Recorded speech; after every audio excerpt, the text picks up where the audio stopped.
Hi, everyone. Thanks for joining. This is our competition webinar about the elevator pitch and IAM3D competitions. I'm Nathan Taylor. I'll be your host, and I'm the volunteer chair for the student programming committee in ASME. And Brandy Smith, who you heard at the beginning, she's our staff person for the eFest program. Today's webinar is focused on two competitions, the elevator pitch and IAM3D. The way we're going to run the webinar today is that we're going to talk for about 5 minutes about each competition, and then we'll do an open Q&A. And at any point, if you guys have questions about anything that's being presented, you can use the Q&A tool at the bottom of your screen and type them in there, and we'll answer them at the end. I'll be presenting for the elevator pitch, and Jonathan will be presenting for IAM3D. So both of these competitions and all of our others will be kind of culminating at the eFest Digital. That'll be April 24th. We hope that you guys can all participate, and we will share these links. They're on your screen, but we'll also share them in the chat shortly. And we have one more. This is our second competition webinar. And our third one and final will be on December 4th. It's about our new oral competition, our environmental systems division competition, and the student design competition. And we encourage you all to stay connected with us. All of our most of our competitions, as well as like the eFest in general, there's lots of ways to connect with them on social media. And please, we'll post these also in the chat. Get connected, ask questions. See all the cool things that are going on. And so please, at any point, if you have a question, use the Q&A tool. The chat is only going one way. And really, like, the benefit of this presentation is just so you can see us volunteers and learn a little bit about the competition and just ask anything you want. We're going to get a direct connection with our competition leads. And at the end of after this presentation, we will be posting it on the eFest YouTube page. And that link will, if we shared it on the previous screen, and we'll share it again. And if you have any questions outside of this webinar, you can check out the eFest website that has all the competition rules posted there. And if you still need help, you can email efest@asme.org, and they'll either answer your questions or point you to the people that can. Okay, so I'm going to present about the ASME elevator pitch competition. This is a relatively new competition. And what it is it's an opportunity to practice your presentation skills, but in a little different way than some of our other ones. And so this is it's literally like or figuratively, literally a pitch to a team as if you were in an elevator with them. So you have only 90 seconds to sell your ideas to a potential employer or somebody that would be interested in your idea. So you really need to boil down the most important information and be able to present it in a clear way to the audience. This presentation competition will be presented live virtually. This year there won't be any live there won't be any in-person events, so all of our presentations will be live, and then we will record them prior to the eFest Digital and share them during the eFest Digital, where we will also announce the winners. And the winners get these awards that are shown in the bottom. And so in order to participate in this competition, you have to register beforehand. That's registration for the eFest Digital, and through our registration system, you can select which competitions you want to participate in. As I said before, they will be live over a platform like Zoom, but we'll see what we use in the end. And a couple important points about from the rules is that it can't be more than 90 seconds. You just need to convey all information about what you want to convince the judges about in 90 seconds. It's only an individual effort. This is not a team competition, and you must deliver it in English. And the presentation should just be you presenting your ideas. If you're in an elevator, talking to somebody, you're not going to have any slides or props that you can pull out probably. So you can't do that for us either. And we're going to have a specific challenge statement, which we haven't posted yet. But we'll pick a relevant topic, and then you can do some research related to that and then present your ideas. For example, last year we did the elevator pitch was focused on advanced manufacturing, additive manufacturing. And so it'll be fairly broad, and you can pick what piece of that you're most interested in to present on. And now I'll hand it off to Jonathan, who will talk about the IAM3D competition. Hello, my name is Jonathan Jennings. I am the chair of the IAM3D committee. I work at Northrop Grumman in the Space Systems Division on the Espistar satellite line as a mechanical integration and test engineer. Some of our other committee members are Tanvir, Joseph, and Brandon. We are looking for more people to help, so if you would like to apply to be on the committee, send an email to IAM3D@asme.org. Go ahead and go to the next slide. So I wanted to let everyone see what happened last year. We actually got the event off in India, and it was amazing. We had some good flights there, and then COVID hit. So then we ended up doing the second and third event as a digital event, and you see the winning vehicle from last year. Go ahead and go to the next slide. This is from the year before when we did the hovercraft. I just wanted everybody to be reminded what it's like in the real world whenever we're not all trapped in buildings, but hopefully it'll go back again to that next year. In-person events have a lot of value, and keep going to the next slide. Here's some more slides of what different events. There's a lot of value in these, networking, getting to work in a team at an event. It's really fun. So we're still trying. Just remember, this is what it looks like. Next slide. And there's EFES North. All right, keep going. All right, so the objective of the IAM3D UARCV competition is to design and manufacture a UARCV, which is an unmanned aerial racing cargo vehicle, using additive manufacturing and an iterative design process that will perform tasks during 5 laps. You basically pick up a payload, deliver it through an obstacle course, drop it off and pick up another one. Unfortunately, with COVID this year, we'll be held by proxy video submission. In the rules, we had 2 sets of rules. We still wanted to try to have the actual physical event, but that didn't happen. So we're forced to do the second set of rules, the proxy video submission. Competition awards are there, and submission deadline is March 5th, 2021. And the awards ceremony and showing everybody's vehicle off will be in April at the eFest Digital. I wanted to stress for everyone writing reports, DFMA, or Design for Manufacture and Assembly, Design for Additive Manufacturing, and an iterative design process is very important. You really need to be able to show how you made this, why you made this.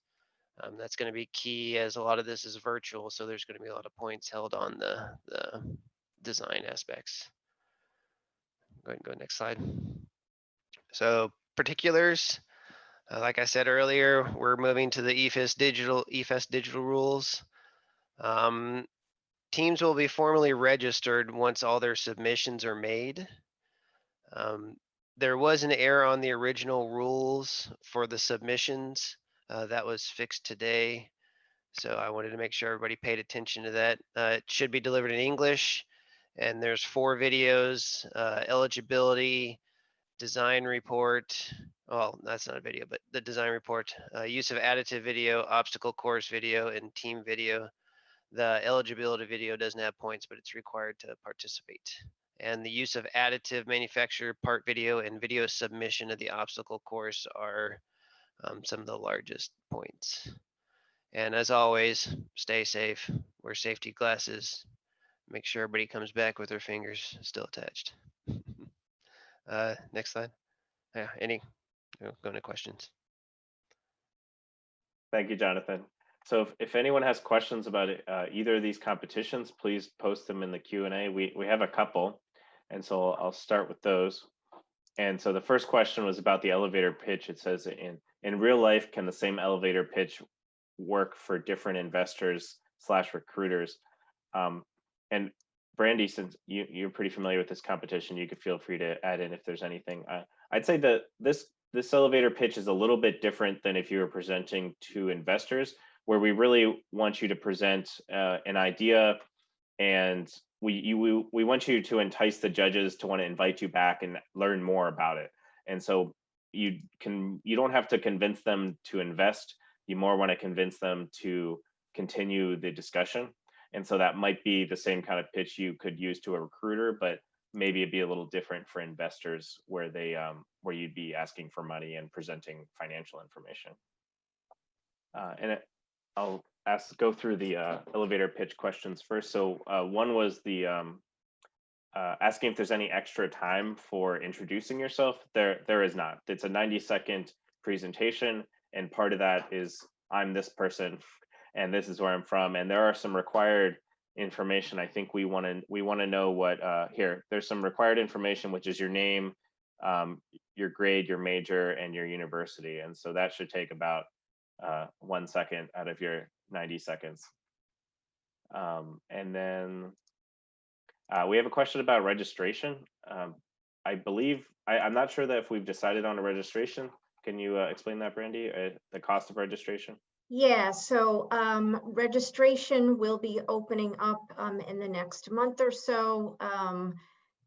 At our in-person eFest events, the only competition that had a fee associated with it was HPVC plus the regular registration fees. But since this is virtual, it's likely to be different. So stay tuned for details. If there are any fees associated with registration, they would be very modest. Right. And that answers, somebody asked about the registration for IAM3D. So I think we're going to do all the registrations, start them at the same time. And so that'll be open shortly. And all this information, so we don't have final dates for everything, but we will be posting them shortly on the eFest website. So if you ever have if you're not sure, check out the eFest website. If it's not there, you could send us an email or check back later, and it'll be up there.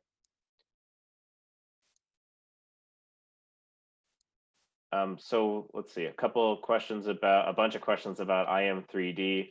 So somebody asked about the eligibility video max duration. I think that's an IAM3D question.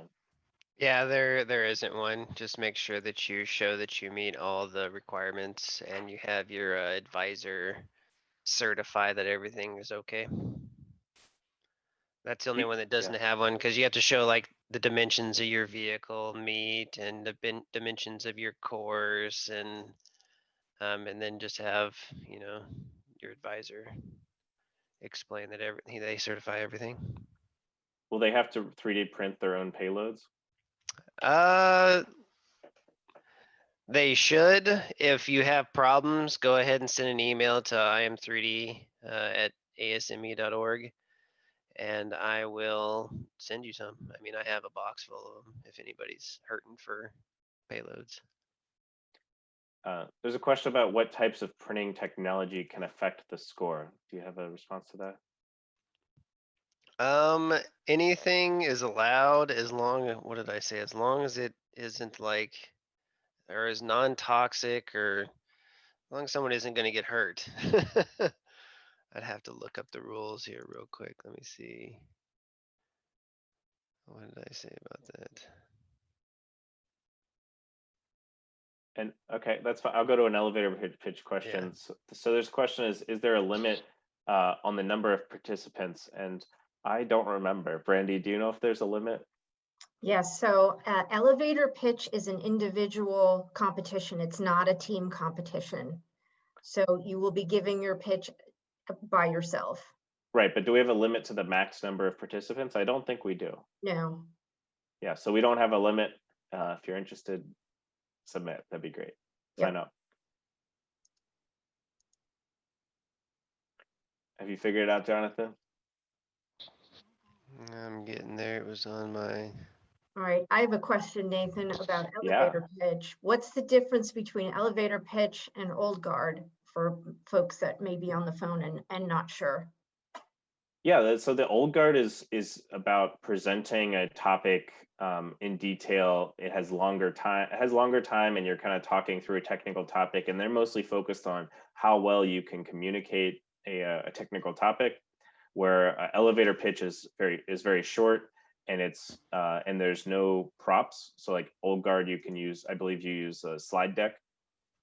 For elevator pitch, it's just you, and you're trying to convince the judges to want to bring you back and talk to you more.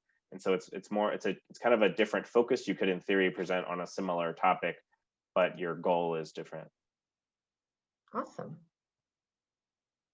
All right, I found it. Great. We have a lot of IAM3D questions, Jonathan. So additive manufacturing through any traditional form of line fed or powder based process will be allowed. Any form of commercially available additive manufacturing process or material will be allowed as long as it's non-toxic. And I get a lot of questions about is PLA and ABS non-toxic? Yeah, you can touch it. It's not like, radioactive or anything like that. Also, alternative forms of additive production that are like basically the only thing we're worried about is it safe? And if it's found to reduce the structural integrity enough to be considered unsafe, which is also left at the judge's discretion, that could be a factor. So if we see something that's bad enough to where we think it, could come apart because of the process. But other than that, pretty much anything's allowed. How should we verify our payload accuracy is the question. It says infill by dimension. How do they verify the accuracy? By size and by weight, should be about 25 grams. And there's a couple questions about the kill switch. Can you talk more about that? Yes, the physical kill switch is usually somewhere on the vehicle so that if you lose control and can't shut it off with your remote control abilities, there's something you can push on it to break the line to the battery so it completely shuts down. Some kind of way to manually disable the device if, stuff goes awry. Does it have to be, would that be on the body of the vehicle, or does it have to be like a tether? Usually on the body of the vehicle. Usually what happens is it'll fall and hit the ground, but still be going or something like that. And you have to be able to, safe it. Are they required to wear goggles while controlling the drone, or is it optional? FPV goggles, yes. Safety, if you're within, or I shouldn't say within, if you're around the course or watching, yeah, you should. Blades can come apart and that can be a projectile, so I would. If you're not sure if you need to wear goggles, wear goggles. Yeah. It's not gonna hurt you. You'll be okay. There's a question: can an ASME member only register for one of the competitions? No, you can register for all the competitions, and I highly encourage you to participate in as many as you can. We all love them. Absolutely do. Yep. Yeah. And each competition is a little different, and so there's different things to learn. I would encourage you to do as many as you can. Jonathan, do they have to make their own obstacle course? Yes. We made it, the second digital rule set was made so that you could find stuff just laying around, chairs, light posts, anything like that'll work. It doesn't have to be awesome duct tape. Actually on the pickup and drop off payload zone, you can just put tape on the floor. Like I tried to make it as easy. I mean, sticks, bricks, whatever you want. I think there's a height limit on the payload and drop off zone. And then I also made it to where it's not exact dimensions. I said like the stuff you have to fly under has to be maximum 2 feet. So you can actually make it smaller if your chairs are shorter, so it's pretty lenient. Just show that you didn't break 2 feet. And I know there's a little bit of fudgeability there. We're not gonna hit someone up if they were 24.2 inches over or something like that, you know? If the student does not have access to 3D printing, is there any way they can participate? Everyone has access to 3D printing. You can order stuff online to be printed for you. You can give them your designs, and there's companies that will print stuff off for you. If you don't, you can build one. That's part of the fun of 3D printing is you can make your own 3D printer pretty easily, rather inexpensively, and still achieve a decent outcome. Does the battery strap need to be 3D printed? No. Great. And then so somebody's trying to clarify on the disable switch. So if your drone is out of control and it's flying around, you can't reach the switch. Yeah. How do you stop it? You get out of the way. Maybe a broom. Yeah, A yeah, long broom. a long broom. Yeah. These things happen. We're trying to give as many options as possible. This was mainly put in there for the physical competition, the kill switch, so that, you know, we wouldn't have anybody on the course except for volunteers, and they have to be able to find a way to go out and step on it and like kill the switch so the batteries don't catch on fire, and you know, there has to be a way to stop it. Great, So thanks. it's a good feature to have. It's extra safety. Yeah, sometimes you don't want to pull the kill switch because it's still acting crazy. You just step back and let it happen. Yeah, and especially you're 3D printing it yourself. So if it Yeah. breaks, you could fix it. That's right. And a couple of video questions. So do you have to submit FPV footage? I highly suggest it. You're gonna have to have some kind of footage of it going through the course, just to show that you did your 5 laps and that you made it through all the obstacles. And so there's some kind of time. So don't time dilate. I would say, yeah, it's highly suggested because if you win, that's what we're gonna put on the website and, you know, showcase your video. It'll have pretty cool videos if it's FPV video. Not required though. And then what dimensions are there any recommended dimensions that you're looking for in the video? The best you can without, you know, making it too complicated to where it doesn't fly. The better your videos look, the better your vehicle looks, the cooler it is.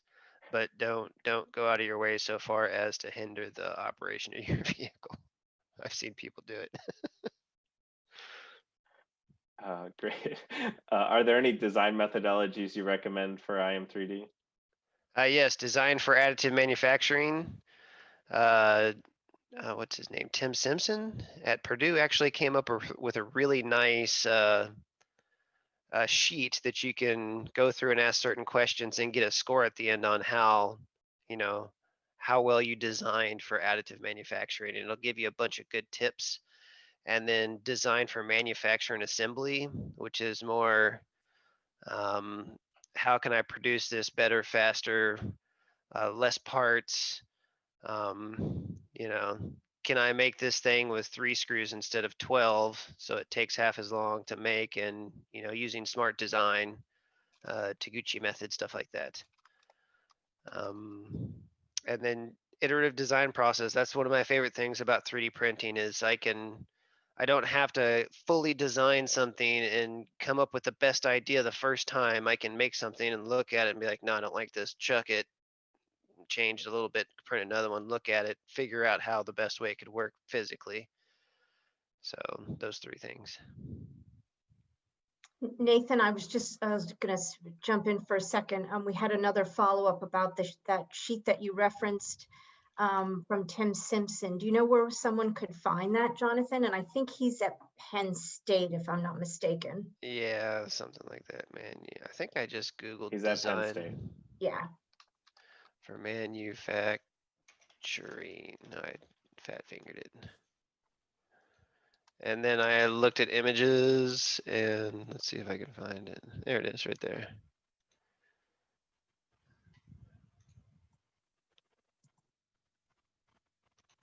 you want to drop it in the chat for the, make sure it says all panelists and attendees? Okay. How do I do that? Chat, there we go.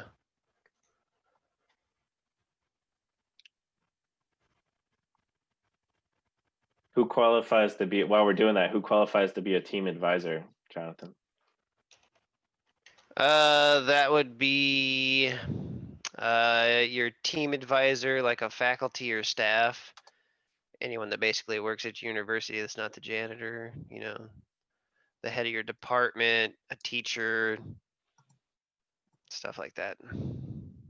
Is Oh, I would F- even accept a local FPV like club leader. So if you have someone supporting your team that's of that, you know, caliber, that would be acceptable. good. Does the propeller need to be 3D printed? It needs to not be 3D printed. That's one of the rules that it says. That's one of the things you have to buy. And be careful doing that. I've actually heard of people taking other people's design for propellers and intentionally introducing weak points so that when they print them for competition, everybody else's propellers fail. So, one of the things about additive manufacturing, especially FDM and what most of you guys are probably going to be using is it's not that strong, especially along the shear lines between the layers. So you don't want to be putting that on the structural part of a integral, you know, if this fails, the rest of your vehicle fails. So we put it in the rules just to buy those. I mean, they're $2 and you can get them on Amazon, a bag of a dozen of them. They're cheap and readily available at different pitches, different shapes, different numbers of blades. Like they're all out there and easy to get. Don't reinvent the wheel. Are there any extra points for innovation, and are there extra points for printing, 3D printing the battery strap? Yes and yes. Innovation is definitely key. Being able to show your iterative design process and how you thought about the design is going to be huge in your design report. And one of the largest scores in there is based on your design or your additive manufacturing video, which should show off the number of parts that you used. So that will help your additive manufacturing score. And there's a question about posting the rules for the virtual competition. I believe they're already posted, right? They are.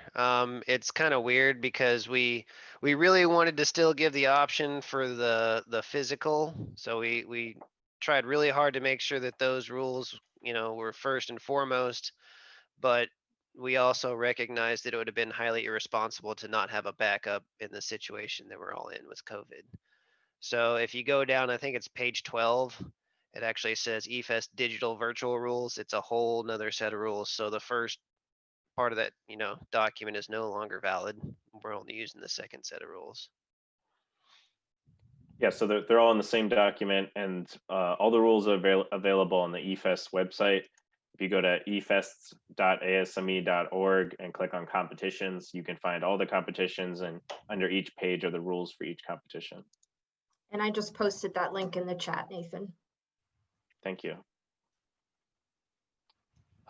Let's see, more IAM3D questions. Innovation points for a unique, distinct payload mechanism. I feel like we answered that. Yeah, anything that's cool, you get cool points. Cool Yeah. points. Is there a weight limit for the drone? Yes, with physics, if that makes sense. You have a size limitation as far as, you know, diameter that this has to fit inside of. So you can only fit so many propellers and so many motors in that space. And with that amount of lift, you can only pick up so much weight and effectively go through a course with a payload. Great. Are sample reports from previous years available for reference? I have some, but I'll have to talk with Brandy if I have permission to be shipping those around. I don't know. In the past, we've said no because we didn't have any, so I will stick with that for this year. but I will work with ASME staff to see if it's possible to have a repository or something of past reports so that people can see what's going on. Yeah. Jonathan, as a follow-up to that, is there a recommended template that? There's not. Okay, That's intentional. okay, We want people to be able to like, it's a good skill to be able to make a professional design document, and there's many ways to do it. Our university had a strict template and it was different from everyone else's, so I don't want to not let them use what they're trained to do or not have the chance to learn what works well. great. We have a couple of questions about dates and registration. We kind of addressed that before, is that we'll be posting the registration and the dates on the website hopefully later this month. And so we'll send out emails and post on social media about that, or when they're posted, we will share that on social media and email. So just keep an eye out. I posted the links to our social media pages in the chat, as well as the EFES websites in there. So just keep your eye out, and you'll probably also receive an email. We got a couple questions about simulation and software. So first of all, do you have any recommendation, or do you have any softwares? I don't know if we should make a recommendation of software, but are there some that you've used and is simulation or is analysis through like FEA or CFD required? It's not required, but some kind of analysis is. It definitely gets you more points if you use that stuff and not just. I remember in class, like we used to use the SolidWorks one, which, you know, it's pretty good, but a lot of people didn't know what they were actually doing, and they would just use it for the pretty colors. Hey, this looks cool. We're doing science. That doesn't count. You have to actually do analysis for a reason and know why you're doing it and why there's benefits. And if there is one, present that, and that'll get you huge points.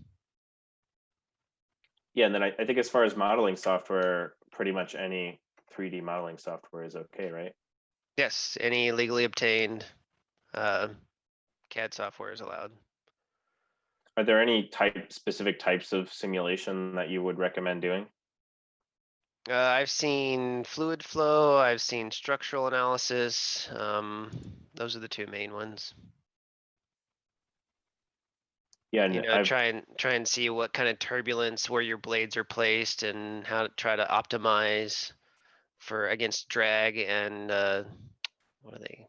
And basically how the vacuum pulls and doesn't create turbulence between the blades.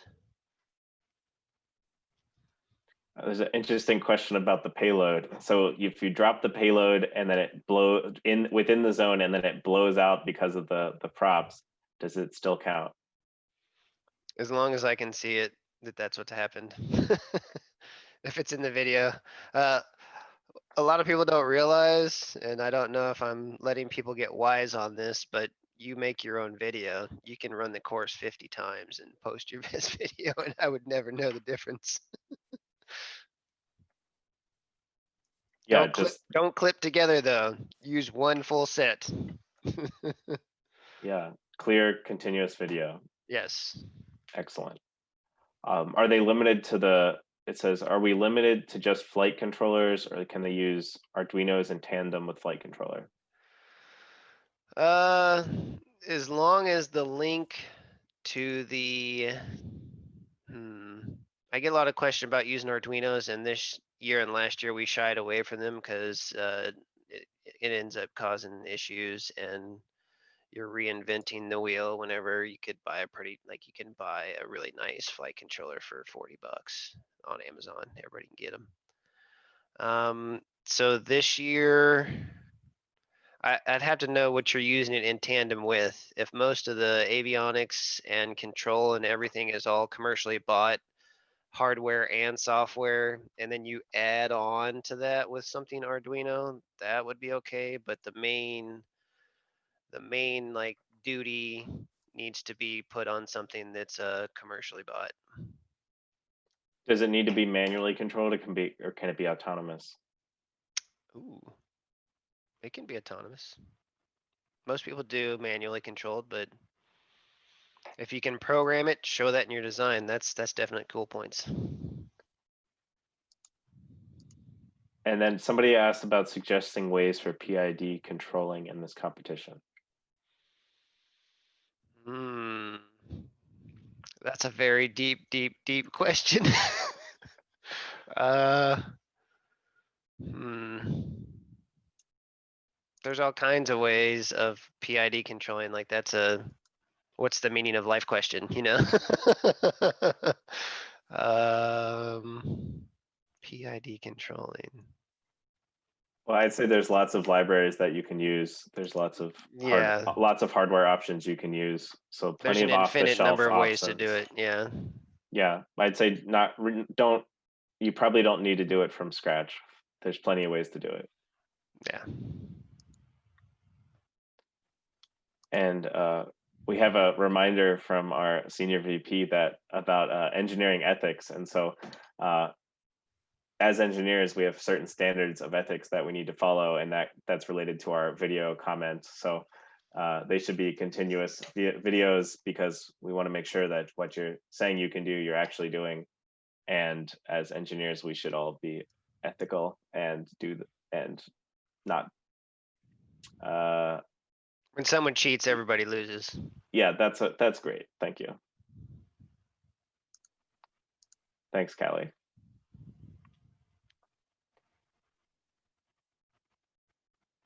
Somebody provided a wait, I'm not quite sure what this question is. It says for the flight controllers would all be flight controls, the Arduino would be ground control. What do they mean by ground control? I'm Oh, not, do you yes, understand okay, that? I do know, cause they're trying, it's the same thing as last year. I think it was Ohio that had Okay, the drone that would come in and then land and then drive. Yeah, can you explain? I could go for that. Can Yeah, you if explain that some more? if it's not controlling the flight, I will be fine with that. The flight is too complicated for someone to be, off the handle safely designing something that's gonna fly with 3 to 5 or 6 axes of thrust. So, yes, if it's driving the vehicle as a backup on the ground and has nothing to do with the flight aspect of it, that's acceptable.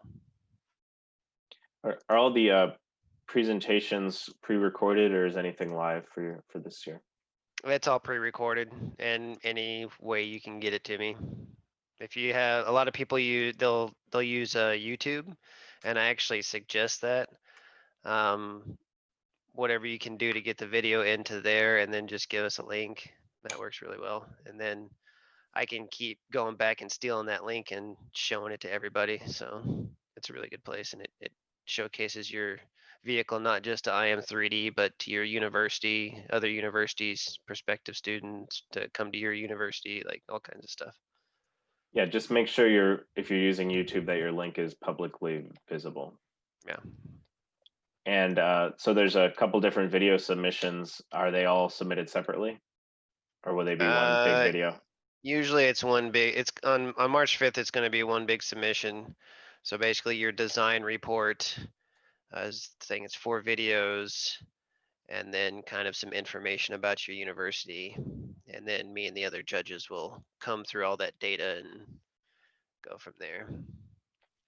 All right, so one big video and just do some basic editing to splice Well, them together. it can be multiple videos, just all in one email. So I've seen it to where it's like, here's a link to our eligibility video. Here's a link to our this video, on and on. That's acceptable. Okay, great. Thank you. Okay, we have hit the end of our questions. Are there any final ones? We'll give a last shout out for any burning questions. So what is due on March 4th and what's due on April 24th? March 5th? I think March 4th is your competition. I don't know. This March is what 4th is this. HPVC. That's a Thursday. I put March 5th because it was a Friday. Well, they want to know what the deadlines are for the report submission. Do we know 5th. those yet? March 5th. Everything gets submitted March 5th, everything. And that gives us time to judge before April 24th, which is going to be a showcase and awards ceremony. Right. So April 24th is the eFest Digital. We won't be having submissions because we're going to celebrate all the great stuff that you guys did.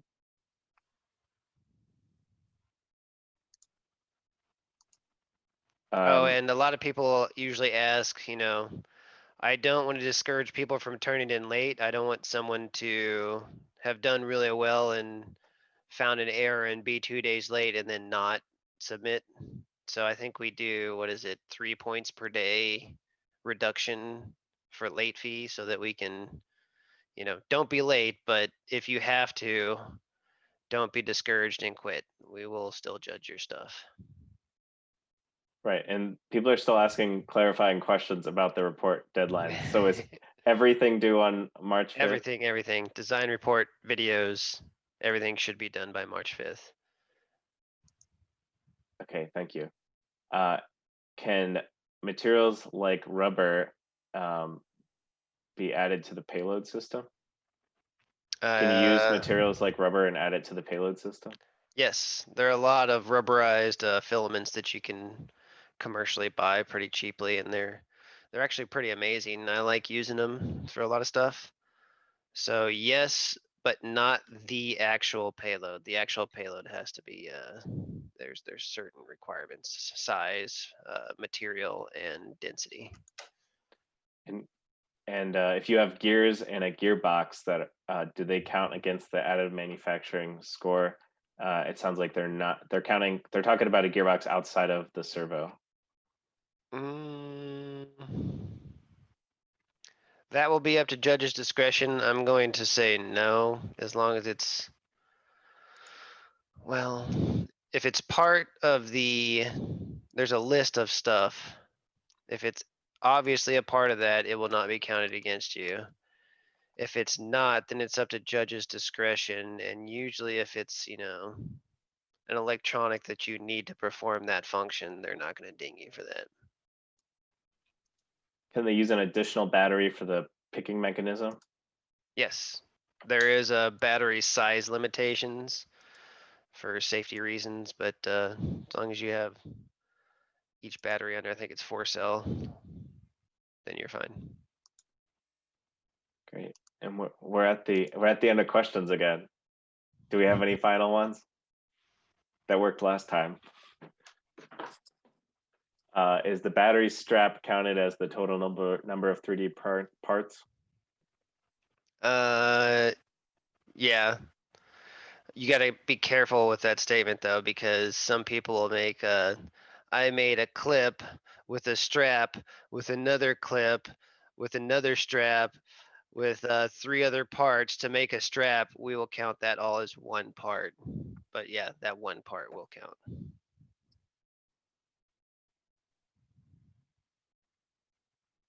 I'm just going to read this one. Should we need to show the values that we have given in the slicer software in the report? You can. It's definitely interesting. Make sure you show that you know why you chose those values. And don't base a lot of your report on that. It's good information. It's good to show you have knowledge and you know why you're 3D printing it that way, you know, your layer thickness, what temperature you were at, you know. But be able to show why you chose those things and don't lean on that too hard in your report. That should just be a subsection. Great, thank you. This has been recorded, and so we'll post this as soon as we can on the eFest YouTube page so that you guys can go back and watch it over and over again for entertainment. And your next one, so a couple of reminders is that our eFest Digital is going to be in April, and we'll open a registration within the month. And so please participate, sign up for all these great competitions. Then we have one more webinar coming up on December 4th about the Environmental Systems Division competition and the Student Design competition. And so please join us for those. And thanks a lot for joining.